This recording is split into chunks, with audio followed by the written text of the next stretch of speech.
우리가 어제까지 여섯째 나팔 심판까지 봤습니다. 그런데 여섯째 나팔 심판 후 바로 일곱 번째 나팔을 불지 않습니다. 중간에 다른 내용이 나옵니다. 그것을 막간이라 부른다고 전에 말씀을 드렸습니다. 일곱인, 일곱 나팔, 일곱 대접 심판은 불신 세상에 내려지는 심판인데, 그 심판 이야기 가운데 나오는 막간은 교회의 모습에 초점을 맞춥니다. 심판을 당하는 세상에서 교회가 어떤 모습으로 서 있고 어떻게 영적 전쟁을 치르며 사명을 감당해 가는가, 이것을 주로 말해주는 것이 요한계시록의 막간 환상입니다. 우리가 오늘 보게 될 10장과 내일 보게 될 11장은 여섯 번째 나팔 심판과 일곱 번째 나팔 심판 사이에 있는 막간입니다. 오늘 본문은 흔히 열린 두루마리 또는 열린 책 환상이라고 불리우는 막간입니다. 1절에 보면 한 힘센 천사가 등장합니다. 이 힘센 천사는 구름을 입고 하늘에서 내려옵니다. 그 머리 위에 무지개가 있고 얼굴은 해 같고 발은 불기둥 같습니다. 이 모습은 우리가 계시록 4장과 5장에서 봤던 하나님과 예수님의 모습을 반영하고 있는 겁니다. 이것은 이 힘센 천사가 하나님과 예수님의 대행자라는 것을 의미합니다. 그런데 이 힘센 천사는 손에 펼쳐진 작은 두루마리를 들고 있습니다. 이 펼쳐진 두루마리는 계시록 4장, 5장에서 등장했던 그 두루마리입니다. 그때는 하나님의 손에 들린 두루마리가 일곱 인으로 봉해져 있었습니다. 그 봉인을 뗄 자가 없었는데 어린 양 예수 그리스도께서 그 봉인된 두루마리를 받았습니다. 그리고서 그 봉인을 하나하나 떼면서 일곱 인 심판이 펼쳐졌습니다. 이제 어린 양 예수 그리스도를 통해 봉인이 다 해제된 두루마리가 열린 상태, 펼쳐진 상태로 힘센 천사의 손에 들려져 있는 겁니다. 2절 하반절에 보면 이 힘센 천사는 오른발로 바다를 밟고 왼발로 땅을 밟고 있습니다. 땅과 바다는 온 세상을 상징하는 것입니다. 이 천사가 땅과 바다를 밟고 있다는 것은 온 세상에 대한 통치권, 지배권을 의미합니다. 오늘 본문에 보면 2절뿐만이 아니라 5절과 8절에서도 이 천사가 바다와 땅을 밟고 있다는 것을 거듭 말하고 있습니다. 두루마리를 들고 있는 천사가 온 땅을 통치하는 권세를 가지고 있는 모습으로 나타나고 있는 것은 그가 들고 있는 두루마리에 담겨진 메시지가 온 세상과 관련되어 있다는 것을 의미합니다. 달리 말하면 자신의 대행자로 이 힘센 천사를 보내신 하나님은 온 세상을 통치하시는 분이십니다. 그 하나님께서 온 세상의 통치와 연관된 메시지를 이 천사가 들고 있는 펼쳐진 두루마리를 통하여 알려주고 계시는 겁니다. 3절에 보면 이 천사는 사자가 부르짖는 것 같이 큰 소리로 외쳤는데, 그때 일곱 우레가 소리를 내어 말했다고 합니다. 일곱 우레 소리가 나오는데, 이 일곱 우레 소리는 구약의 시편 29편을 배경으로 하고 있습니다. 시편 29편에 보면 여호와의 소리는 우레 소리와 같은데, 그 여호와의 소리가 모두 7번 언급됩니다. 그 시편 29편의 내용은 하나님의 심판을 통한 하나님의 영원한 통치입니다. 그러니 계시록의 일곱 우레 소리 역시 하나님의 심판과 통치에 관한 내용이라고 추측해 볼 수가 있겠습니다.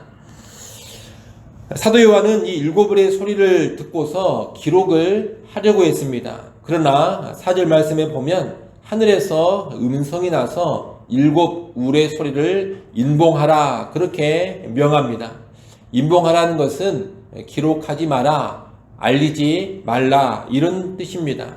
다시 말해 하나님은 일곱 우레 소리가 알려주는 내용은 사람들이 알지 못하도록 하신 겁니다. 이것은 계시록을 통해 주시는 말씀이 모든 것을 다 알려주는 것은 아니라는 것을 가르쳐 줍니다.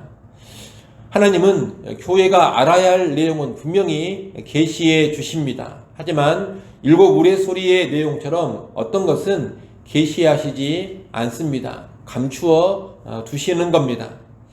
그러니 우리는 계시록을 비롯한 성경을 통해서 모든 것을 다 속속들이 알 수 있다고 생각을 하면 안 됩니다. 요한계시록과 연관해서도 종말에 관한 모든 것을 낱낱이 다 알 수 있다고 생각을 하고 모든 것을 계시록 말씀으로 다 풀어버리려고 하면 안 됩니다. 하나님은 우리가 구원과 생명을 얻고 종말을 대비할 수 있는 충분한 계시를 주셨습니다만 모든 것을 하나도 남김없이 다 알려주신 것은 아닙니다. 어떤 내용들은 하나님께서 끝까지 감추어 두십니다. 그래서 우리는 성경이 가는 곳까지만 가고 성경이 멈추는 곳에서는 멈춰야 합니다. 계시록을 비롯한 성경이 알려주지 않는 것에 대해서는 굳이 파헤치려고 하지를 않아야 하고 성경이 알려주는 것들은 분명히 알고 행해야 하는 것입니다. 그런 모습이 우리에게 있어야 할 것이고 그것이 신령한 지혜입니다. 5절로 7절은 힘센 천사의 맹세입니다. 힘센 천사는 만물을 창조하신 영원한 하나님의 이름으로 맹세를 하는데 그 맹세의 내용이 6절 끝부분부터 7절에 걸쳐서 나옵니다. 지체하지 아니하리니 일곱째 천사가 소리내는 날 그의 나팔을 불려고 할 때에 하나님이 그의 종 선지자들에게 전하신 복음과 같이 하나님의 그 비밀이 이루어지리라 이렇게 되어 있습니다. 하나님의 비밀이라는 말이 나오는데 하나님의 비밀이란 구약시대에는 감추어져 있었던 예수 그리스도를 통한 하나님의 구원과 심판의 계획 그리고 그 구원과 심판을 통한 하나님 나라 완성의 내용입니다. 간단히 말하면 하나님의 구원 경륜이라고 할 수가 있겠습니다. 이 하나님의 구원 경륜을 성경은 복음이라고 말하는데 복음을 또 가리켜서 비밀이라고 부르는 겁니다. 하나님은 자신의 구원 경륜인 이 비밀, 복음을 그의 종 선지자들에게 전해 주셨습니다. 그리고 선지자들에게 알려주신 대로 그 일이 이제 지체되지 않고 이루어지는 겁니다. 이 비밀 하나님의 구원 경륜이 완전히 이루어지는 때는 언제냐? 세상 끝날입니다. 7절에서는 그날을 일곱째 천사가 소리내는 날 그의 나팔을 불려고 할 때라고 합니다. 즉 일곱째 나팔이 울려 퍼질 때가 하나님의 비밀 복음이 완성되는 날입니다. 이를 통해 우리는 일곱 번째 나팔이 그리스도의 재림과 연관되어 있다는 것을 알게 됩니다. 일곱 번째 나팔이 울리는 때 그리스도께서 재림하시고 모든 하나님의 구원 경륜이 완성되어지는 겁니다. 그런데 우리가 이미 4장 5장에서 봤습니다만 이 하나님의 구원 경륜을 기록해 놓은 것이 두루마리라고 했습니다. 하나님의 구원과 심판이 어떻게 이루어지고 완성되는지 하나님 나라가 종국에 어떻게 완성되는지 이것이 두루마리 책의 내용입니다. 그러니 천사가 하는 맹세는 이 두루마리 책의 내용이 지체되지 않고 성취된다 그런 뜻이기도 합니다. 8절에 보면 하늘에서 음성이 나서 사도 요한을 향해 천사의 손에 있는 열린 두루마리를 취하라고 합니다. 요한이 그 음성을 듣고 천사에게 가서 그 펼쳐진 두루마리 책을 봤는데 천사는 그것을 먹어버리라고 합니다. 이에 요한이 그 두루마리를 먹어버리는데 입에서는 달았지만 배에서는 쪘다고 합니다. 두루마리를 먹고서 단맛과 쓴맛을 경험한 겁니다. 요한이 하나님의 구원 경륜이 계시된 이 두루마리를 먹자 천사는 11절에 말을 합니다. 11절 말씀을 여러분이 한번 읽어보십시오. 11절 말씀 읽습니다.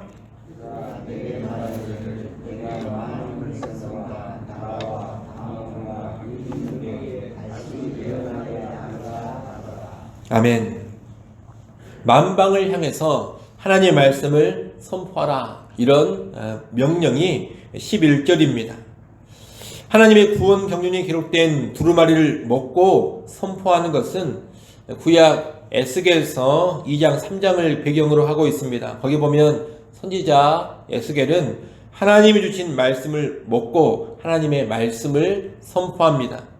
하나님이 주신 말씀을 먹는다는 것은 말씀을 이해하고 마음에 새기고 행하는 것을 의미합니다. 달리 말하면 하나님의 말씀이 자기의 삶이 되는 겁니다. 말씀이 자신의 삶이 되는 것, 이것이 말씀을 먹는 겁니다.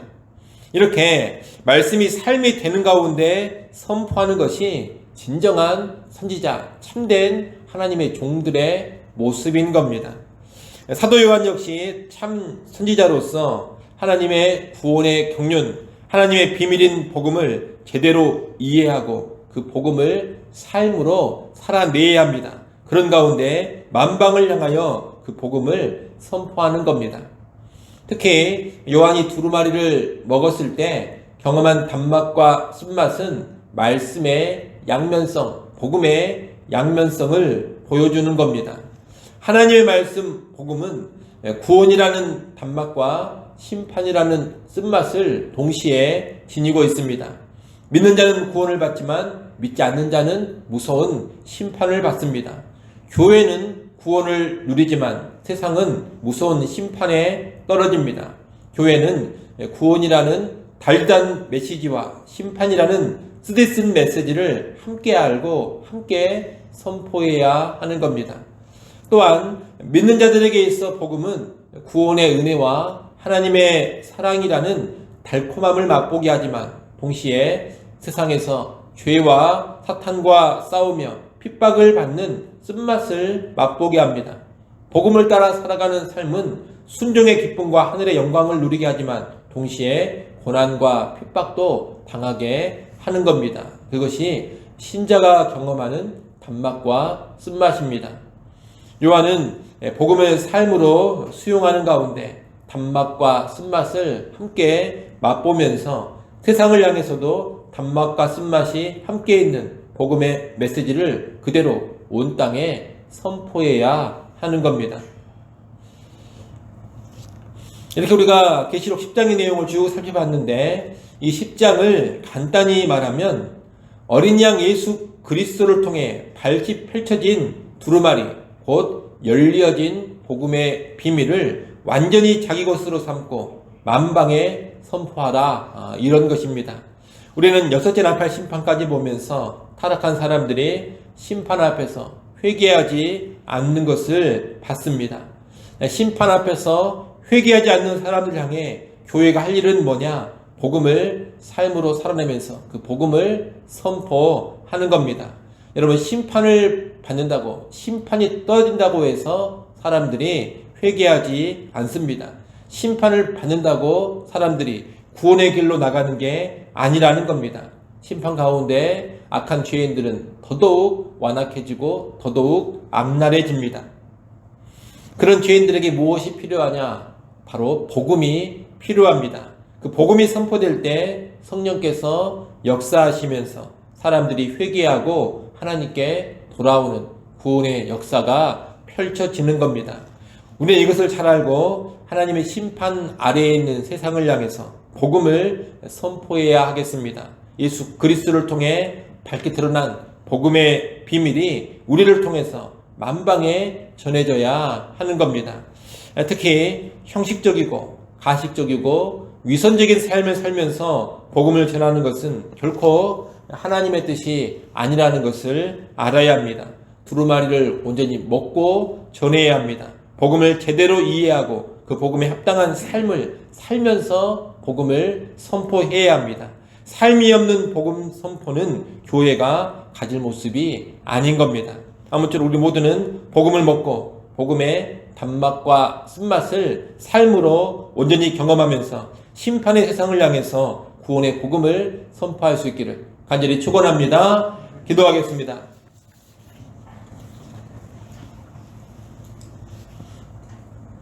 하나님 아버지, 감춰졌던 복음의 비밀이 예수 그리스도를 통하여서 밝히 열렸음을 알게 하여 주옵소서. 그 복음이 이제 우리에게 전해졌고 우리가 그 복음으로 구원을 받았습니다. 아버지 하나님, 우리가 복음을 온전히 이해하게 하시고 복음을 우리의 삶으로 살아내게 하시고 그런 가운데 온 땅을 향하여 복음을 담대히 선포하게 하여 주옵소서. 복음을 가감하거나 왜곡하지 않게 하시고 있는 그대로 단맛과 쓴맛을 함께 맛보며 또한 단맛과 쓴맛이 함께 있는 복음을 그대로 선포하는 교회와 성도들이 되게 하여 주시옵소서.